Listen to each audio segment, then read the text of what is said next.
Hello. Our main claim is changing the death penalty sentence to the life imprisonment. Our secondary points are as follows. Innocent people given the death penalty sentence, cost and finances, death penalty hypocrisy. Death penalty does not necessarily deter crime rate. Death penalty discriminates, and inmates with mental illness may be sentenced with death penalty. The death penalty has many negative aspects to it. Life imprisonment would be a better sentence due to better costs, and innocent people will not be executed. Innocent people will still have the opportunity to fight for their rights, whereas if they were executed, their life would be over. According to the Death Penalty Information Center, since 1973, 133 people in the 26 states have been released from death row with evidence of their innocence. This is not counting the number of innocent people who have already been executed or are still waiting on death row. How many innocent inmates have already been executed, one may ask? We will never really know. I have a feeling that our state will never come out and admit that there's innocent people that have been executed. So we will never know for sure how many have already been executed who were really innocent.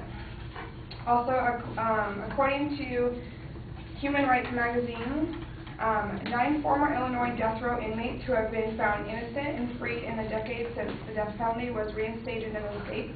In the same period of time, the state executed only 8 men. Altogether, those freed men spent a total of 52 years on death row and another 36 in county jails and state prisons.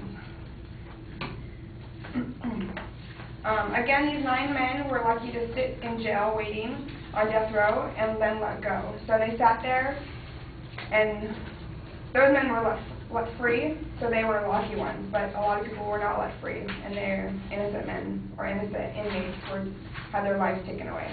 Especially during this, 8 men have been executed, so we will never know if these executed inmates were really guilty or if they were innocent too, as these 9 men in Illinois.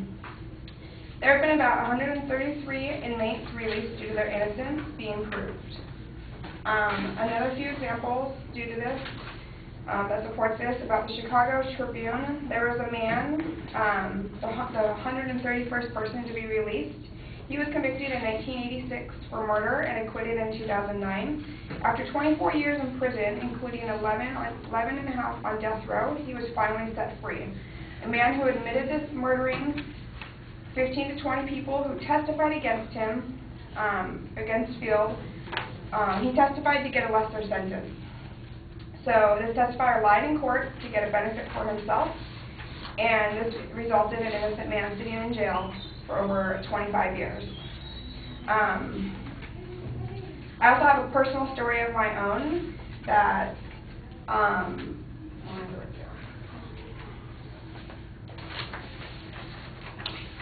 I personally have a family member sitting in prison for a murder charge.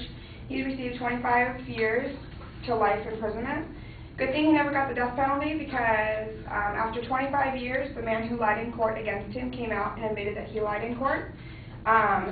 This is an example of routine prosecutorial reliance on the testimony of snitches, which is the leading cause to people who are on death row that are innocent. So good thing he never got the death penalty, because if he did, then another innocent man would be executed.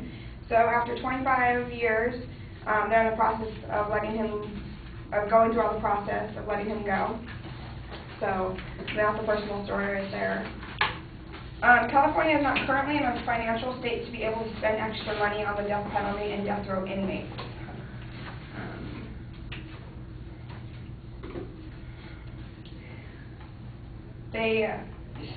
It costs $90,000 per inmate per year. With California's current death row population of 670, that accounts for $63.3 million annually on these death row inmates. There's also, and that was according to Death Penalty Information Center. Again, according to them, in January 2003, despite a budget deficit, California Governor Gray Davis proposed building a new $220 million state-of-the-art death row. By replacing the death penalty sentence with life imprisonment, we would have no need to spend money that we do not have on a death row building. According to the Death to Capital Punishment by Bridget Harrison, from a financial standpoint, replacing the death penalty with life imprisonment can save taxpayers money.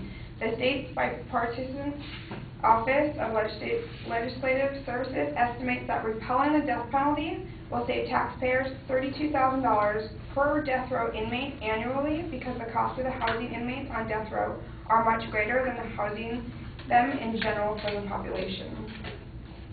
Our state and country and taxpayers will save more money if we replace the death penalty with giving a life imprisonment sentence. Those are some secondary points to prove that the death penalty should be replaced with something more effective, as the life imprisonment would be.